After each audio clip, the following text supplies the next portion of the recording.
Queridas hermanas y hermanos sinodales, hermanos todos, ya hace tiempo que tenía ganas de volver a contactar con todos vosotros para poneros un poco al corriente de todo el sínodo de la Iglesia Universal que estamos viviendo en este momento. Después de las primeras reuniones que tuvimos en octubre del 2021 durante unos meses profundizando los diferentes temas, desde Cornó teníamos dos grupos, el telemático y el presencial. Ahora estamos como en el Ecuador de este sínodo universal. Este compartir lo divido en dos partes, un poco hacer memoria, recordarnos dónde estamos, y la segunda parte, las reflexiones personales sobre qué es ser sinodal o cómo tendrían que ser las estructuras sinodales según mi parecer.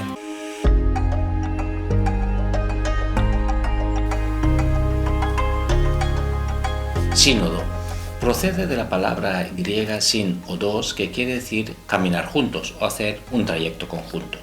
Dentro de lo que es el vocabulario eclesiástico, sínodo es un encuentro para profundizar y compartir algún tema de actualidad entre clérigos y laicos con expertos y otro tipo de personas que estén invitadas a estos encuentros.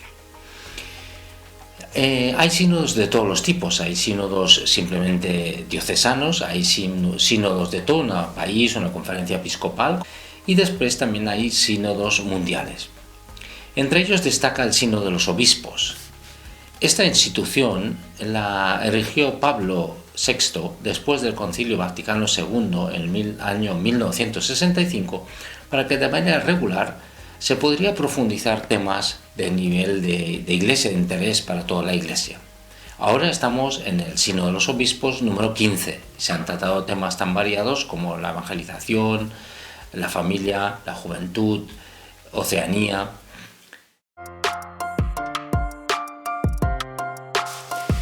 El Sínodo de la Sinodalidad, con el subtítulo Por una Iglesia Sinodal, Comunión, Participación y Misión. Este sínodo que hemos empezado y que estamos viviendo es bastante particular, porque hay algunas variedades o novedades o innovaciones que se han ido introduciendo. De entre ellas destaco uno. La primera, que es la fase consultiva, ha sido amplísima. Se ha querido dar la posibilidad a todos los bautizados y también a aquellos que no son bautizados, que profesan otra fe o no tienen ninguna fe explícita, de poder participar y dar su opinión. Se ha dejado un tiempo muy amplio para que todo el mundo pueda expresarlo de las maneras como se considerasen oportunas cada uno, o con grupos pequeños, que sería la mejor fórmula, pero también había la posibilidad de una participación individual.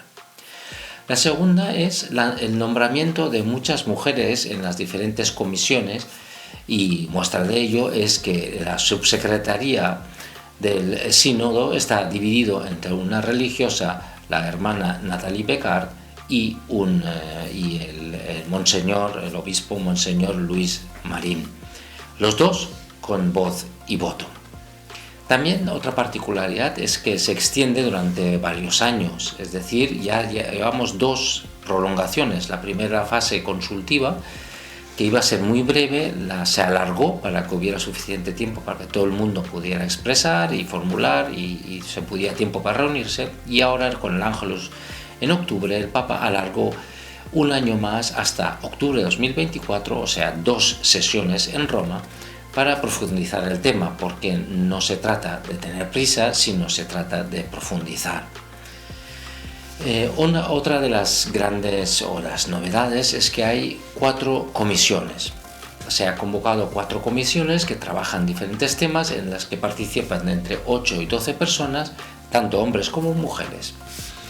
La primera comisión es la teológica, que da como una profundidad, que explora todo el derecho canónico, en todo el tema del sínodo.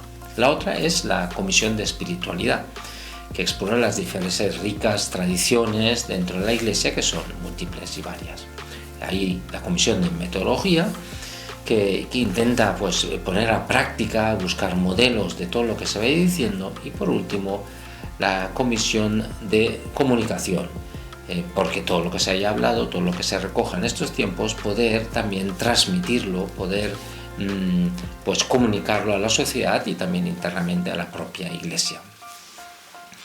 Y un último elemento que se ha subrayado bastante es que el sínodo no se trata de un evento, sino de un proceso. Es decir, no se busca tanto la creación de documentos, ya que precedentes sínodos de los obispos siempre han tenido como una encíclica que resumía todo el magisterio de lo que se había hablado, pero aquí se subraya sobre todo que es un proceso.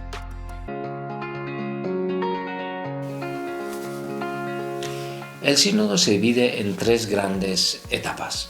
La primera fue la apertura y el inicio de esta etapa local que tuvimos en octubre de 2021 y se extendió hasta marzo del 2022. La etapa de asambleas continentales en la que ahora mismo estamos, que ahora mismo empieza, y acabará con 2 sesiones de la etapa mundial en Roma, tanto en octubre de 2023 y en octubre de 2024.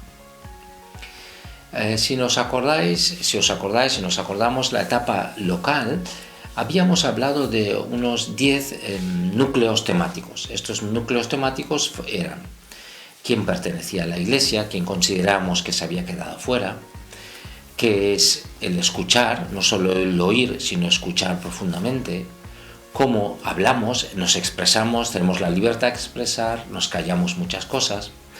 El celebrar era el tema todo esto de la liturgia, de cómo celebrar nuestra fe. Después era el dialogar con la sociedad, con otros hermanos cristianos, el ecumenismo.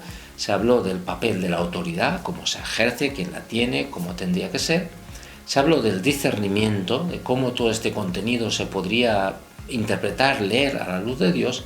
Y finalmente hablamos de la continuidad del sínodo en el sentido de cómo podríamos seguir formándonos o seguir viviendo un espíritu sinodal.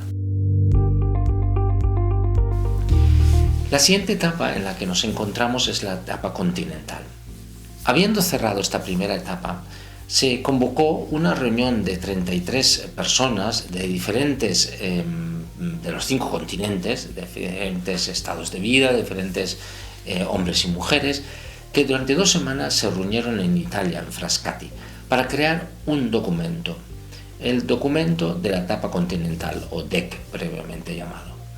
El DEC no es ni más ni menos que una síntesis de todas las aportaciones que ha habido a nivel mundial, es decir, 114 conferencias episcopales mundiales han aportado lo suyo, también 150 conclusiones de asociaciones de fieles, había todo el resumen de los superiores de comunidades religiosas, ha habido también 17 dicasterios que aportaron lo suyo, no la totalidad de los dicasterios, pero los que querían, habían aportaciones individuales, y todo este material se ha ido trabajando para al final ofrecernos este grandísimo regalo del documento que libremente podéis acceder a él en la página oficial del sínodo, en la web oficial, synod.va, en diferentes idiomas, que nos da este compendio de todo lo que se ha ido diciendo.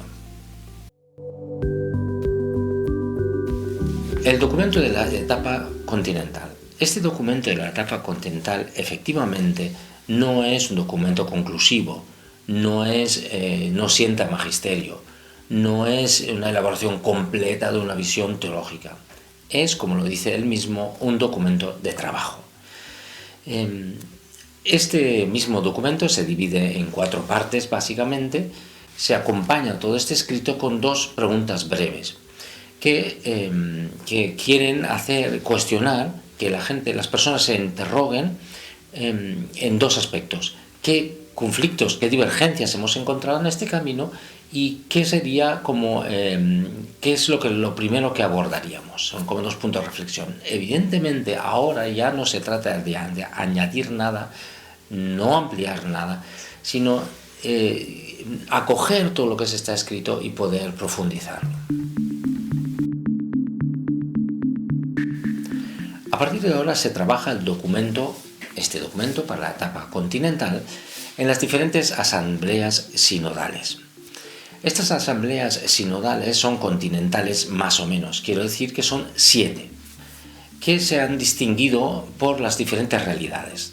Por un lado tenemos América del Norte, por otro lado tenemos América del Sur y el Caribe, el CELAM, por otra parte tenemos Europa, por otra parte tenemos África, por otro tenemos Oriente Medio con todas las realidades de las diferentes iglesias orientales, y finalmente también tenemos Australia y Oceanía. Cada continente va a coger este documento y va a trabajarlo por su parte. Nosotros, por ejemplo, en Europa, el encuentro que se va a hacer a nivel continental de Europa para trabajar esto será los días 5 al 12 de febrero en Praga. Ahí se van a reunir unos 200 personas, diferentes delegados de las diferentes conferencias episcopales y que constituyen esta zona, este continente, esta zona, más otras 390 personas, expertos o consultores que estarán en línea. Todos juntos van a acabar de trabajar este documento que ahora tenemos en nuestras manos para finalmente crear el último documento, que es el Instrumentum Laboris, del cual los obispos van a tratar y trabajar en Roma en estas dos sesiones, en octubre de este año y en octubre del año que viene. El documento de la etapa continental arranca con una frase llena de entusiasmo. El sínodo avanza, podemos afirmarlo con entusiasmo un año después de su apertura. Y añado también que no faltan problemas. Por ejemplo, en la página de Infocatólica, Daniel Iglesias, en el 27 de noviembre del 22, dijo lo siguiente: este sínodo tiene el potencial suficiente para hacer entrar a la Iglesia en una fase de autodemolición. También Religión Digital, por ejemplo, Pablo Jiménez, en octubre del 22, decía: el documento no ofrece metas ni objetivos claros. Menciona caminar 58 veces, pero no dice hacia dónde, no usa nunca la palabra destino. Bien, hemos dicho que es un instrumento de trabajo, no da soluciones, sino quiere que se profundice. Y hago mías y cito las palabras de Monseñor Luis Marín en una entrevista de junio del año pasado, que dijo: la curia romana la componen personas y cada uno tiene su propia sensibilidad y su propia historia. Evidentemente, hay distintas velocidades y distintos grados de entusiasmo. Mucho ánimo pues a todos, y estamos en camino y seguimos unidos, seguimos rezando y seguimos sobre todo el camino de conversión personal. Pues encontrar un consenso significa abrirse, significa escuchar todas las voces, desde las más abiertas a las más cerradas, de las más liberales a las más conservadoras, y juntos escuchar la voz del Espíritu Santo. Mucho ánimo.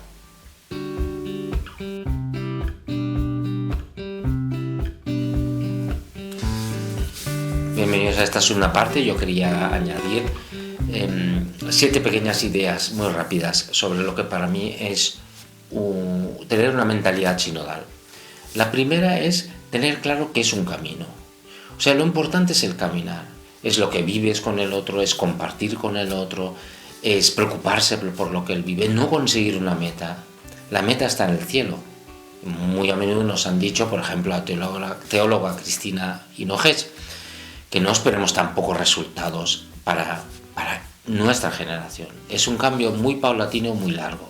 Y aquí paso al segundo punto, que es el tiempo. No precipitemos las cosas.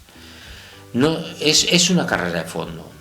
Es una cosa que necesitará su tiempo. Y no se trata de cambiar por cambiar. La siguiente es una comunión. Es decir, que recordemos siempre que no caminamos solos, que tengamos la mirada muy abierta, que hay muchos grupos muy distintos y que juntos formamos la Iglesia. Nadie está por encima de nadie, nadie tiene más poder, nadie tiene más razón, sino que juntos tenemos que encontrar este camino de comunión. La participación. Creo que para ser sinodales es muy importante aprender a escuchar y hablar. Durante mucho tiempo quizás se nos ha reprimido, quizás no nos hemos atrevido, nos ha faltado esta libertad para que, con respeto, expresar lo que pensamos.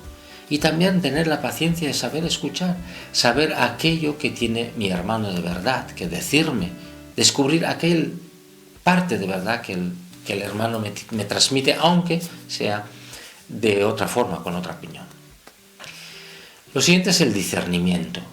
Todo esto, lo que estamos hablando, pensando, rezando, celebrando, necesita un discernimiento. Y para poder discernir en iglesia, para mí y Manuel, hace falta 3 elementos.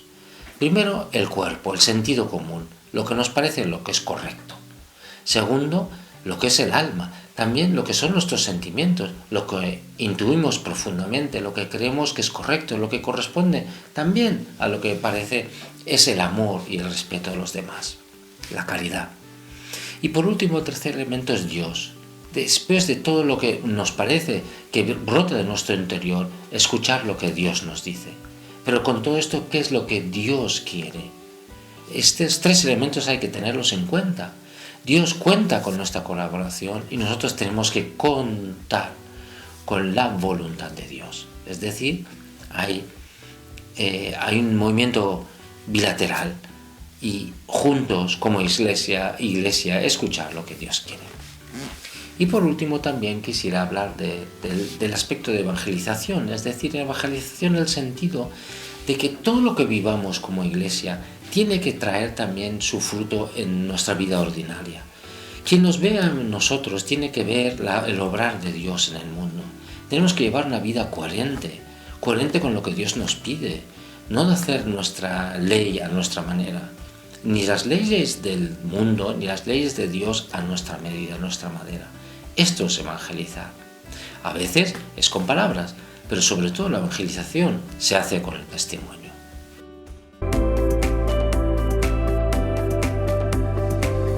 Espero que todo esto os haya servido y gustado. Y mucho ánimo, que a mí me ha llenado muchísimo de entusiasmo. Os invito, si tenéis tiempo, a leer este documento. Tiene 46 páginas, es un poco largo, pero vale la pena. Me llena de entusiasmo leer este documento, ver cómo toda la Iglesia Universal latimos al mismo tiempo, aún con visiones diferentes, aún con temas por definir, aún por escuchar a lo que Dios nos quiere decir, porque esto ni mucho menos ha concluido, sino estamos empezando. Muchas gracias, hermanas y hermanos.